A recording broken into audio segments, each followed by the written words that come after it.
ప్రభువైన యేసుక్రీస్తు నామములో హృదయపూర్వక వందనాలండి. ముందుగా ఇంత మంచి సమయాన్ని ఇచ్చిన తండ్రి అయిన దేవునికి ప్రభువైన క్రీస్తు ద్వారా కృతజ్ఞతాస్తుతులు చెల్లిస్తున్నానండి. అందరూ బాగున్నారండి. వాక్యం చదువుకొని ప్రార్థన చేసుకున్న తర్వాత పాఠంలోనికి వెళదాం. మత్తయి గారు రాసిన సువార్త 13వ అధ్యాయం 13వ వచనం. ఇందు నిమిత్తము నేను ఉపమాన రీతిగా వారికి బోధించున్నాను. ఈ ప్రజలు కన్నులారా చూచి చెవులారా విని హృదయంతో గ్రహించి మనసు త్రిప్పుకొని నా వలన స్వస్థత పొందకుండానట్లు వారి హృదయము క్రోవినది, వారి చెవులు వినుటకు మందములైనవి, వారు తమ కన్నులు మూసుకొని ఉన్నారు గనుక మీరు వినుట మట్టుకు విందురు గాని గ్రహింపనే గ్రహింపరు, చూచుట మట్టుకు చూతురు గాని ఎంత మాత్రమునో తెలుసుకున్నారు అని యెషయా చెప్పిన ప్రవచనం వీరి విషయమై నెరవేరుచున్నది. ప్రార్థన చేసుకున్నారు. పరలోకమందున్న మా తండ్రి, పరిశుద్ర ప్రేమ గల తండ్రి, గొప్ప తండ్రి, యెహోవా తండ్రి, అయ్యా మీ ప్రియకుమారుడు యేసుక్రీస్తు ప్రభువారి ద్వారా కృతజ్ఞతాస్తుతులు చెల్లిస్తున్నాము నాయన. ఈ రాత్రి వేళ మా అందరితో మాట్లాడమని మా ప్రభువైన యేసుక్రీస్తు నామమున వేడుకుంటున్నాము తండ్రి. ఆమేన్. ప్రభువైన యేసుక్రీస్తు నామములో హృదయపూర్వక వందనాలండి.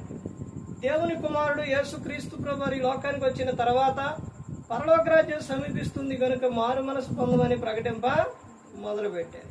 అంశం, నీవు నిజమైన క్రైస్తవుడవేనా? నీది నిజమైన భక్తేనా? నీవు నిజమైన క్రైస్తవుడువేనా, క్రైస్తవురాలువేనా? నిజమైన క్రైస్తవుడు, నిజమైన క్రైస్తవురాలు ఏంటి? అబద్ధం కూడా ఉంటారే నిజం దీంట్లో. దీంట్లో నిజమైన క్రైస్తవులు, నిజమైన క్రైస్తవుడు, క్రైస్తవురాలు అంటే నిజం వచ్చింది అని అంటే అబద్ధం కూడా ఉంది అని అర్థం. క్రైస్తవయం అందులోనే ఎవరు కనబడుతున్నారు? క్రీస్తు కనబడుతున్నారు. అంటే నిజమైన క్రైస్తవుడువేనానంటే క్రైస్తవంలో క్రీస్తు కనబడుతుండో అంటే నువ్వు నిజంగా క్రీస్తుని నమ్మావా?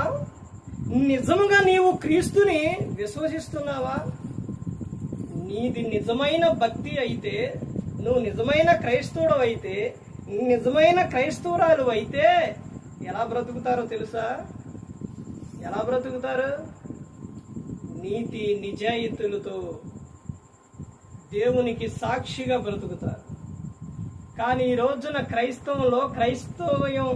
క్రైస్తవులు ఎలా ఉన్నారు అని అంటే అవసరాన్ని బట్టే క్రైస్తవ్యం, అవసరాన్ని బట్టే దేవుడు. యేసుక్రీస్తు ప్రభువారు ఈ లోకంలో ఉన్నప్పుడు, శరీరధారి అయి ఉన్నప్పుడు అప్పుడు కరెంట్ ఉందా? కానీ అసలు సువార్త ఏ విధంగా జరిగింది? ఈ రోజున మనకేం కావాలి? కరెంటు కావాలి. కరెంట్ లేకపోతే ఏది కూడా సాగదు, ముందుకు వెళ్ళదు. తర్వాత ఇంకా మనం బైబిల్ గ్రంథంలో నుంచి చూస్తే క్రైస్తవులు ఎలా మారిపోయారంటే సుఖం ఉండాలి. క్రైస్తవుడికి ఏం కావాలి? సుఖం కావాలి. ఫ్యాన్ కావాలి, లేకపోతే ఏసీ కావాలి, లేకపోతే చైర్ కావాలి. ఇవేవి లేకపోతే మాకు భక్తి వద్దు, భక్తి వద్దు. యేసుక్రీస్తు ప్రభువారు శరీరధారి అయి ఉన్న దినములలో ఎన్ని రోజులు ఆయన అందరినీ కూర్చోబెట్టి సువార్త చెప్పారు? ఎన్ని రోజులు చెప్పారండి? చాలా రోజులు చెప్పారు. ఈ రోజున కొద్దిసేపు వాక్యం అంటే బాధ, కొంచెం సేపు వాక్యం అంటే ఎక్కడ లేని నొప్పులన్నీ వచ్చేస్తాయి. ఆయన ఇంతసేపు చెబుతారా? అంత సౌండ్ పెడతారా? లేకపోతే ఏంటిది? ఎక్కడ చూసినా క్రైస్తవులో ఏం కనపడుతుందంటే భక్తి ఏ విధంగా ఉంది అని అంటే పేరుకు మాత్రమే క్రైస్తవులు. అన్ని జనులలో చూడండి, పురుషులు ఎలా ఉంటారు? వాళ్ళు ఎలా ఉంటారండి? వాళ్ళు ఏమంటారు? పూజారులా?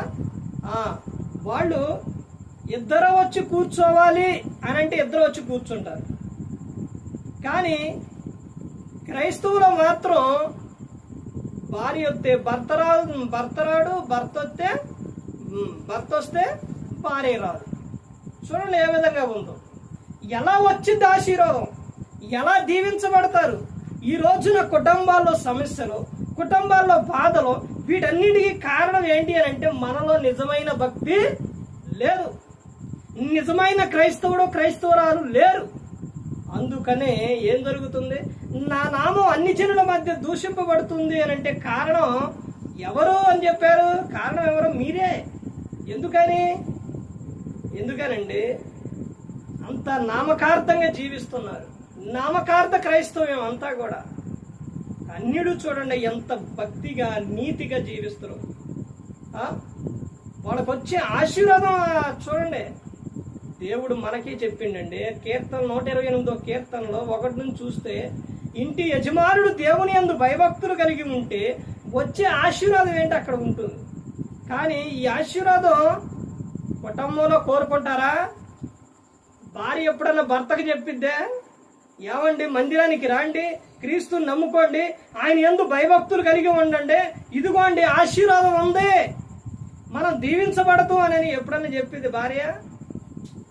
ఏం చెప్పదు. భర్త మీటింగ్ పెడితే భర్త నలుగురిని కూర్చోబెట్టుకొని లేకపోతే సాడ కూర్చుంటే ఇంకా 10 మందిని పెట్టుకొని కూర్చుని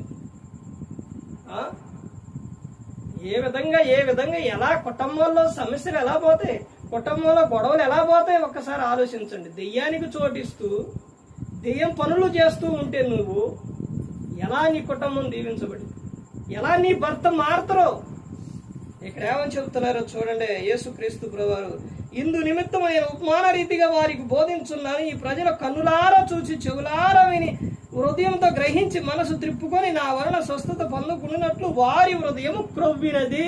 ఏమైపోయిందంట? క్రొవ్వినది హృదయం.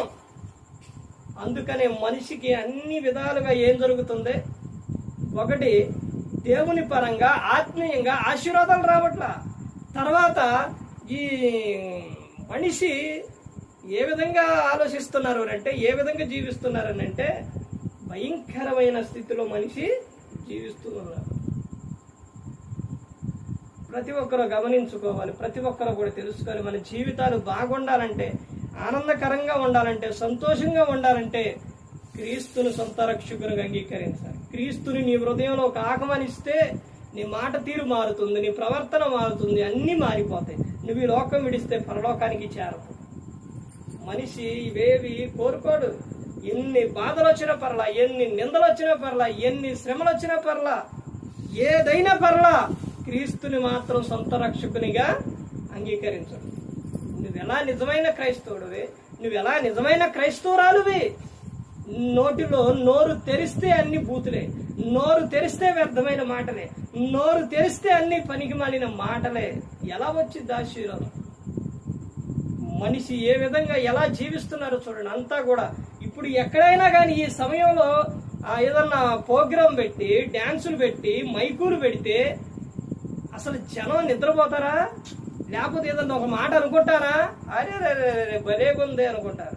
మొన్న ఇక్కడ పెద్దమ్మ చనిపోయినప్పుడు జ్ఞాపకార్థ కూడికలో అరే ఏం సౌండ్, ఆ మైకు సౌండ్, ఆ సౌండ్కి జనం అసలు ఏమీ లేదు, చక్కగా ఆడ కూర్చొని ఎంత చక్కగా వింటున్నారో.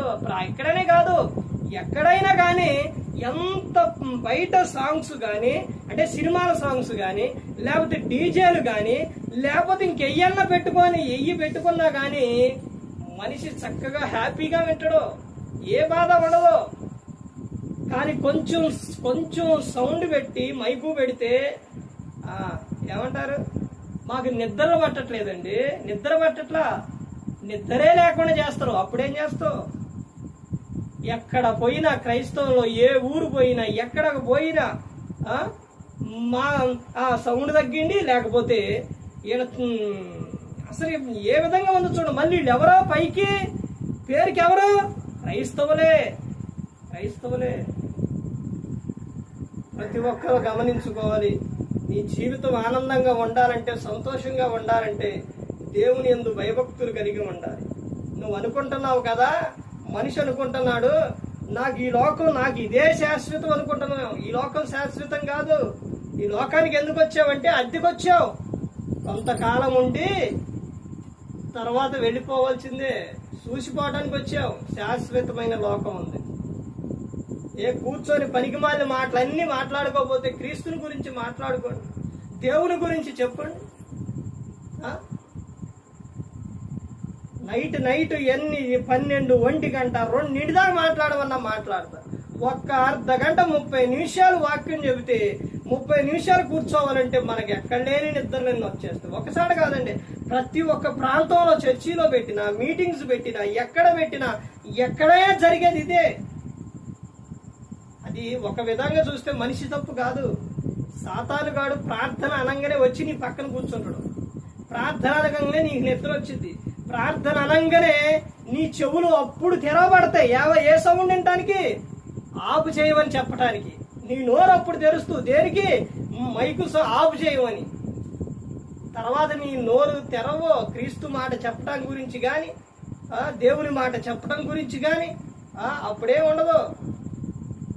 ప్రతి ఒక్కరు గమనించుకోవాలి, ప్రతి ఒక్కరు తెలుసుకోవాల్సిన విషయం ఏంటనంటే, శాశ్వతమైన లోకం ఉంది, పరలోకం. ఆ లోకం చేరడానికి ప్రతి ఒక్కరు కూడా సిద్ధపడి ఉండాలి. ఏ ఒక్కరు కూడా నశించే నరకానికి వెళ్ళిపోకూడదు. యేసుక్రీస్తు ప్రభువారు ఈ లోకానికి వచ్చి మనందరి కోసం శిలువలో తన ప్రాణాన్ని పెట్టి ఉన్నారు. దేవుని యందు నువ్వు నిజమైన క్రైస్తవుడవే, నిజమైన క్రైస్తవురాలు అయితే నీ మాట తీరు కానీ, నువ్వు దేవునిలో కానీ ప్రతి ఒక్క విషయంలో నువ్వు ఎలా ఉంటావో తెలుసా? బగ బగ బగ బగ బగ మండుతూ ఉంటావు. దేవునిలో బగ బగ బగ మండుతూ ఉంటావు. అర్థమైందండి? సేవకుడిని చూసే విధానంలో, సేవకుడితో మాట్లాడే విధానంలో, దేవుని ప్రేమించే విధానంలో, ప్రతి ఒక్క విషయంలో, ప్రజల విషయాల్లో, ప్రతి ఒక్క విషయంలో నువ్వు ఎలా ఉంటావో తెలుసా? ప్రేమ కలిగే జీవిస్తూ. ప్రతి ఒక్కరు గమనించుకోవాలి. ఏ ఒక్కరు కూడా నశించి నరకానికి వెళ్ళిపోకూడదని యేసుక్రీస్తు ప్రభువు మనందరి కోసం శిలువలో తన ప్రాణాన్ని పెట్టాడు. ప్రతి క్షణం ఆ త్యాగం గుర్తు రావాలి. ప్రతి క్షణం కూడా ఆయన శరీరం రక్తం తీసుకున్న ప్రతి ఒక్కరూ మరణ పునరుద్ధరణ గురించి ప్రకటించాలి. మనం ఈ లోకంలో ఉన్నంత కాలం క్రీస్తుని గురించి చెబుతూనే ఉండాలి. క్రీస్తు కొరకే మనం బ్రతకాలి. ఎందుకంటే మన కోసం ప్రాణం పెట్టారు, మన రక్షించడానికి ఈ లోకానికి వచ్చారు. ఆ త్యాగం ఎలా మర్చిపోతారు? ఎలా మర్చిపోతారు? నువ్వు మనిషివైతే, నీలో జాలి దయ ఏదైనా ఉంటే ఆ త్యాగం నువ్వు మరిచిపోవు. ఆ మరిచిపోయావంటే నీలో మానవత్వం అనేది లేదు. అలా లేకపోతే నువ్వు ఈ లోకం విడిస్తే నరకానికి వెళ్ళిపోవు. ప్రతి ఒక్కరు గమనించుకోవాలి. ప్రతి ఒక్కరు పరలోకం చేరాలని, బాగుండాలి, సంతోషంగా ఉండాలని దేవుడు కోరుకున్నాడు. ప్రతి ఒక్కరు దేవుని యందు భయభక్తులు కలిగి పరిశుద్ధాత్మ మాట ఇంటి హృదయ శుద్ధిని కాపాడుకుంటూ క్రీస్తుని పోలే నడుచుకున్నప్పుడు, ఈ లోకం విడిచినప్పుడు పరలోకానికి చేరుకుంది. మరి ఈ విధంగా నిలబెట్టి మాట్లాడించిన తండ్రి దేవునికి కృతజ్ఞతాస్తుతులు చెల్లిస్తూ, ఇంతవరకు శ్రద్ధగా ఉన్న మీకు ప్రభు పేటన హృదయపూర్వకంగా చెల్లిస్తూ మాటలు ముగిస్తున్న అందరికీ